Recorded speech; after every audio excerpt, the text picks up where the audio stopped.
নমস্কার, রান্নাঘর ও রাঙা পরিবারের সবাইকে স্বাগত জানিয়ে আজকে একটা নতুন ব্লগ শুরু করছি। আজকের ব্লগের বিষয় বাংলা ও বাঙালির গর্ব, আমাদের সবার প্রিয় মিষ্টি রসগোল্লা। রসগোল্লা মানেই শুধু একটা মিষ্টি নয়, এটা একরকম আবেগ, একটা ঐতিহ্য, একটা সংস্কৃতির প্রতীক। রসগোল্লা বানানোর জন্য আমি প্রথমে দুধটাকে গরম করে নেব। আমি এখানে 1.5 লিটার দুধ নিচ্ছি। এই যে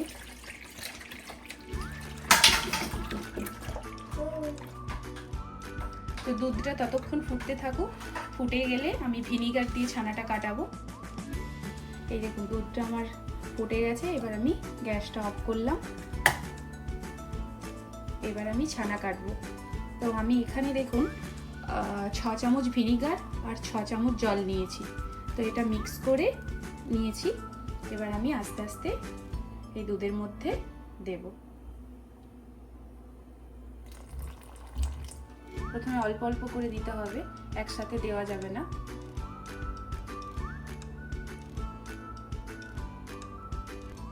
এই দেখুন আমার ছানাটা কেটে গেছে।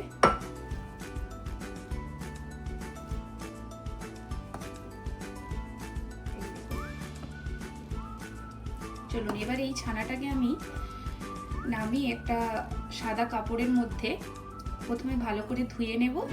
ধুয়ে 45 থেকে 1 ঘন্টার আমি জল ঝরানোর জন্য রাখবো।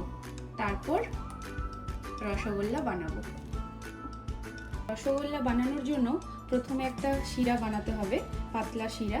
সেটার জন্য আমি এই যে মেজারমেন্ট একটা কাপ নিয়েছি, এই কাপের আমি হাফ কাপ এই যে চিনি নিয়েছি। এই হাফ কাপ চিনির সাথে 1.5 কাপ জল দেব।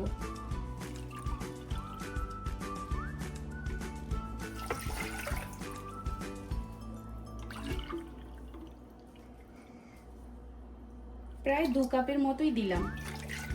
তো এই জলটা ততক্ষণে ফুটে আলাদা একটা পাত্রে নামিয়ে রাখবো। এইদিকে দেখুন ছানাটাও জল ঝরানো আমার হয়ে গেছে। এই ছানাটা থেকে প্রায় 10 থেকে 15টা রসগোল্লা হবে।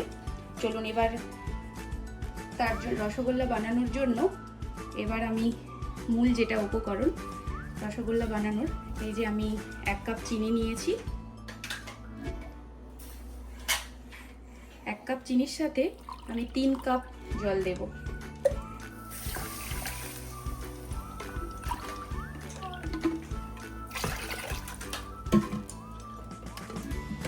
দিলাম।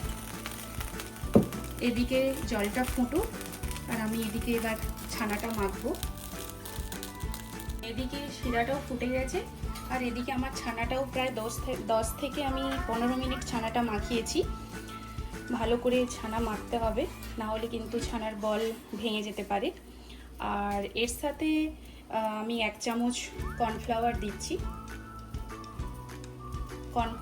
কর্নফ্লাওয়ার দেওয়ার একটাই কারণ, ছানার বলগুলো ভাঙবে না। এই দেখুন আমার বল বানানো হয়ে গেছে, এখানে 14টা বল হয়েছে। আর এদিকে শিরাটাও ফুটছে। এবার আমি এক এক করে শিরার মধ্যে দিয়ে দেব।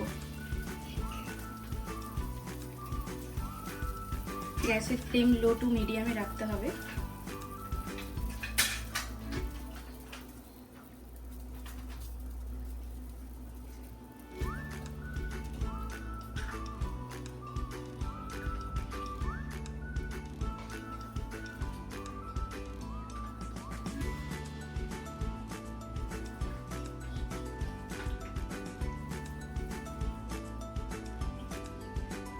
এবার আমি গ্যাসের ফ্লেমটাকে একটু বাড়িয়ে দিচ্ছি।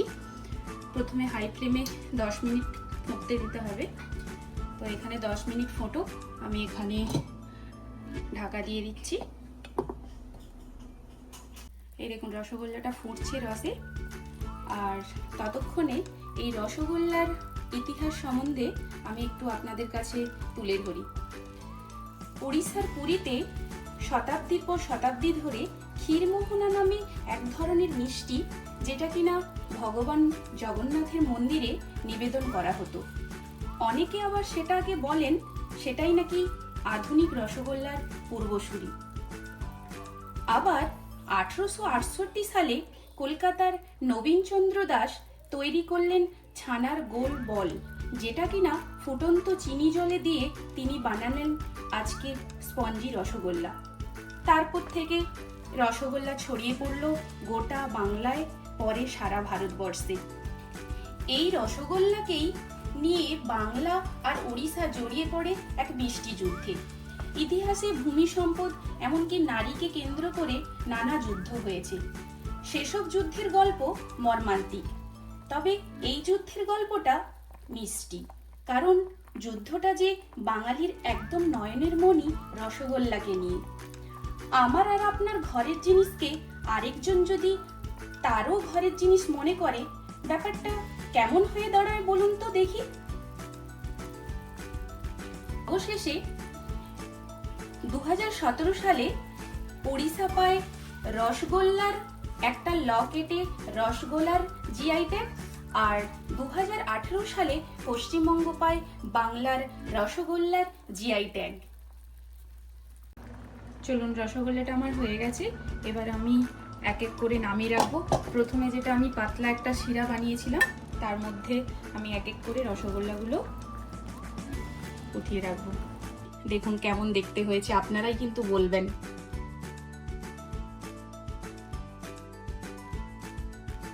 তাহলে কেমন লাগলো আজকের মিষ্টি যাত্রা, কমেন্ট করে জানাবেন। আর ভালো লাগলে অবশ্যই লাইক, শেয়ার আর সাবস্ক্রাইব করবেন। তাহলে ভিডিওটা আজ আমি এখানেই শেষ করছি। দেখা হচ্ছে পরের ব্লগে অন্য কোনো নতুন রেসিপি বা আমাদের ঘোরার গল্প নিয়ে। সবাই ভালো থাকবেন, সুস্থ থাকবেন।